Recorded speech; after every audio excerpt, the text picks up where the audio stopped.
全く知らなかったですね。だいたい基本的に僕美術に興味なかったからもうずっと音楽ばっかりやってたからね、その頃は。 Saito Yoshishige, the teacher at Tama Art University, whose unconventional spirit shaped the minds behind Monoha. 面白いのはね、まずね、どんな作品を持ってきても否定的な言葉使わない、要するにけなさないのね。で無理やりいいところを探してくる元気だねとかねそれ関係ないことでもとにかくプラスの言葉を使って批評する。だからその作品の良し悪しって誰が見たって分かるからね、みんなこの作品は良くないなっていうのは分かってるんだけど、それを斉藤さんがどう評価するかっていうのが興味があってね、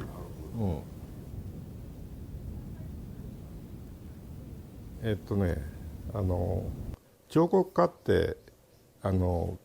空間とか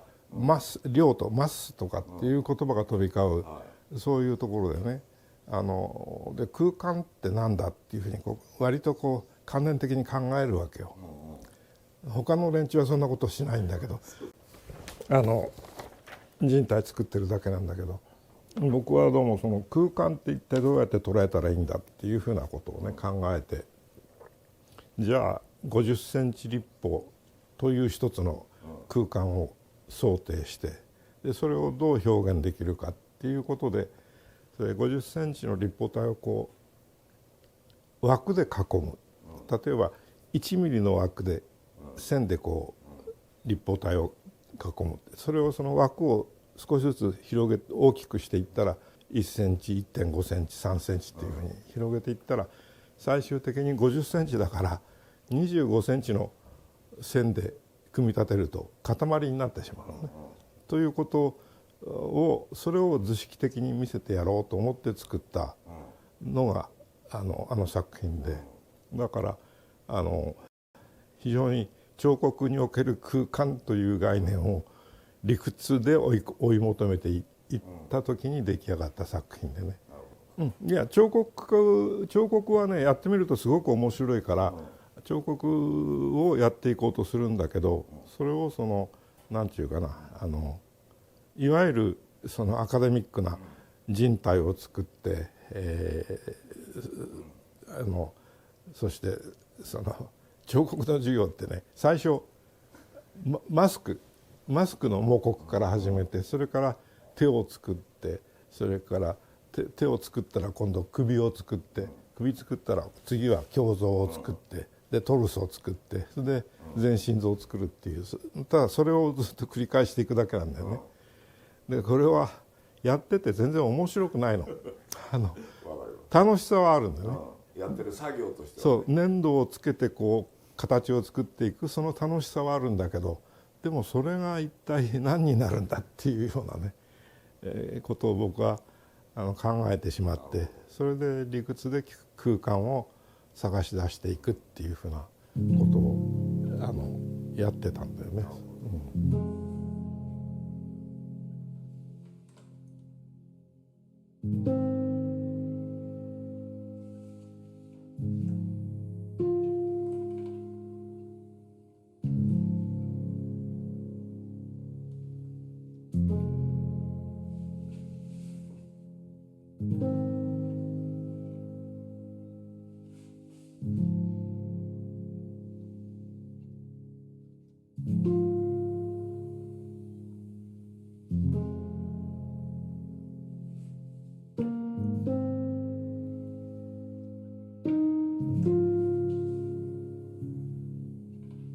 関根吉田それから僕っていうのはお互いに助け合いながら作って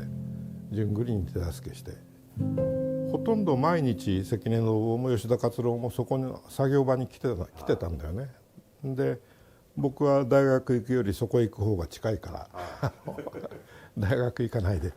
そこへ行って一緒に話をして、でそしたら関根信夫が毎日現代コンクールでグランプリ取って、であと須磨の野外彫刻展に選抜されたと。だけど関根信夫自身は立体的ないわゆる彫刻的な作品は作ってなかったから、そうですよね。レリーフ半立体のねそういう仕事しかやったことなかったから、それでどうしたもんだろうって3人でこう考えてたら、そしたらしばらく経ってから関根信夫がその磯大地の最初の原型プランの原型を持ってきて、こういうものをやろうと思うんだっていう、それは地面を掘って土を盛り上げてっていう、そういうただそれだけのものだったんだけど、でそれを毎日のように3人でああでもないこうでもないっていう、もう少し美術的な見え方はないのかっていうふうなことを話し合ってるうちに、じゃあ円筒形にしようっていうことになって。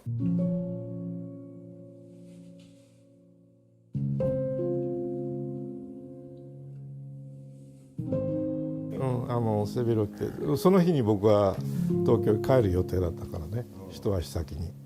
ただその前に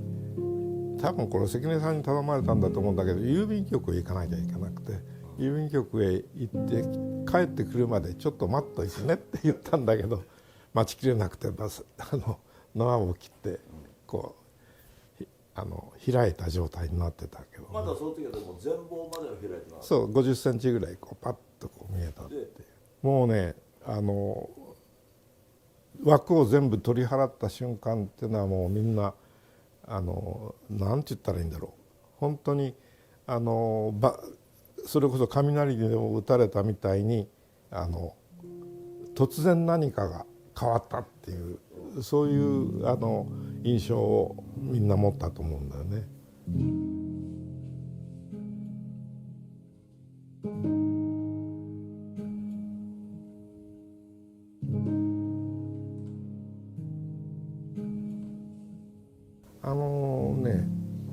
基本的には鉄なんですよ、はい、その鉄というものを物質として僕が向き合うときに、それはその構築するための鉄ではなくてね、その鉄そのもののありようってものをあらわにしたいっていうのがあって、それはその紙を使った時と意識的には一緒で、だからその鉄を磨き出せば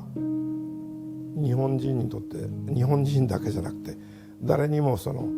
刃物に見える。でそれをあえてそのスケールを大きくしてカンナの刃とかギロチンの刃とかね、そういったものに見せてしまう。だけどそのように刃物に見えるけれども、実はそれはよく見ると一枚の鉄板であると。その一枚の鉄板が部分的に磨かれることによって刃物になる。それはその人間の記憶のその文化的な背景を引っ張り出してくる。鉄の中に鉄そのものの硬いとか重いとかっていう、そういう物理的な性質だけじゃなくて、文化的な背景をどうやってそこにから出してくるかっていう、そういうことで刃物を選んだんですけどね。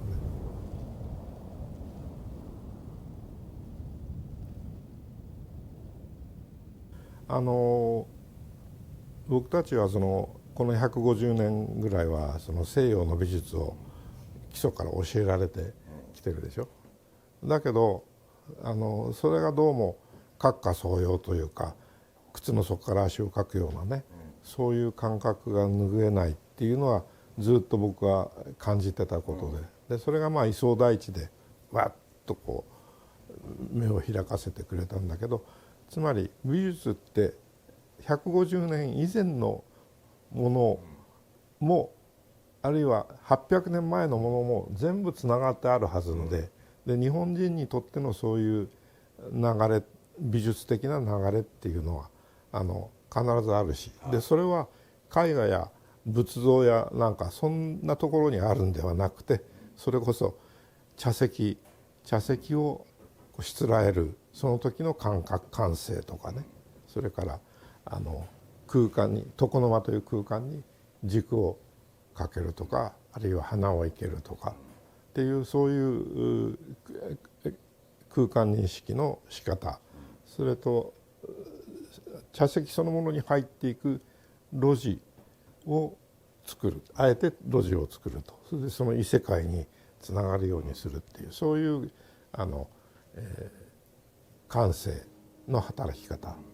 そういったものが全部日本人にとっての美術の流れなんだっていうのが僕の意識したところでね。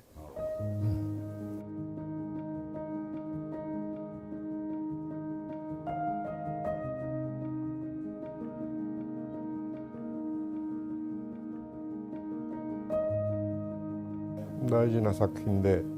その取っかかりっていうのはね、何て言うかな、作品作るのに彫刻家って彫刻の材料が必要だし、道具が必要だし、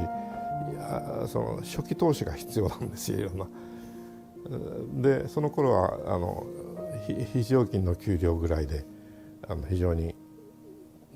貧乏だったから、材料たまたまね、勤めてた短大のグラウンドの横に太さ10センチ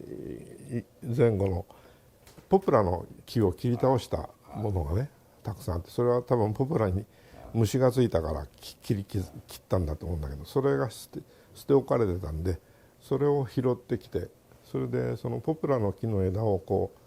うナイフや斧で切り刻んでた。でそれ自体は木の板を切り刻むのと同じ感覚でのみや斧でこう切り刻んでいたら、そしたらね、なんていうのかな、これも直感的なものなんだけど、その作業をしているテーブル、作業台、これはこの切り刻んでいるものと一体ではないかと直感的に思って、じゃあ作品はそのテーブルごと見せてしまおうっていうふうなね、そういう直感が働いて、それで展示画廊に出したんだけど、そうしたらね、テーブ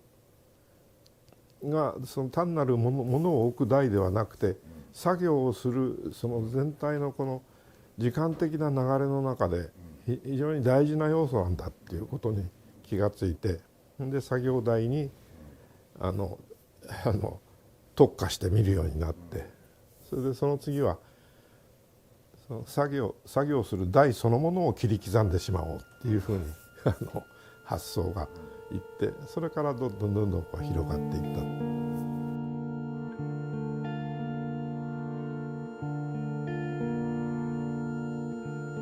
いわゆる顔料をね、顔料を作品に使うようになったのは80年代になってからですよね。で70年代はドローイングとしてそのクレパス、クレパスを使ったそういう作品はありますけどね、顔料を彫刻作、いわゆる立体作品に使うっていうのは80年代になってからですね。赤だけですね。いわゆる水銀酒、水銀酒っていうのはその歴史的にずっと使われてるじゃないですか。その墓の内側に塗ったりとかね、でそういう意味合いで水銀酒というのを使って、だから赤と黄も水銀酒です、基本的には。まあいろんな色をね、それでも3色だけどね。だ基本的に顔料を使うときは天然顔料、だから新車とか、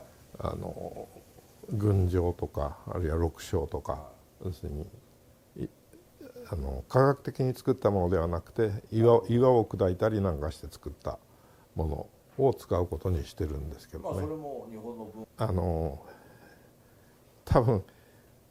すんなりは受け入れてもらえないけどね、僕色っていうのはね物質だと思ってる。だから赤という物質であり、青という物質であり、その物質的な力として色を持ってるっていうそういう捉え方をしてるから、いわゆる情緒的に色を塗るっていうんじゃなくて物質性を感じながら色を塗るっていう風な使い方をしてるので、それを意識して赤と木っていうふうに木はウッドで赤はレッドで要するに木と色と等価値に置いたっていうそういう意識でやってるんで、木の色と赤の色っていうふうなねそういう出し方をしてるので、非常に僕の色彩に対する色彩というか色に対する考え方の基本的な考え方で見せてる作品ですけどね。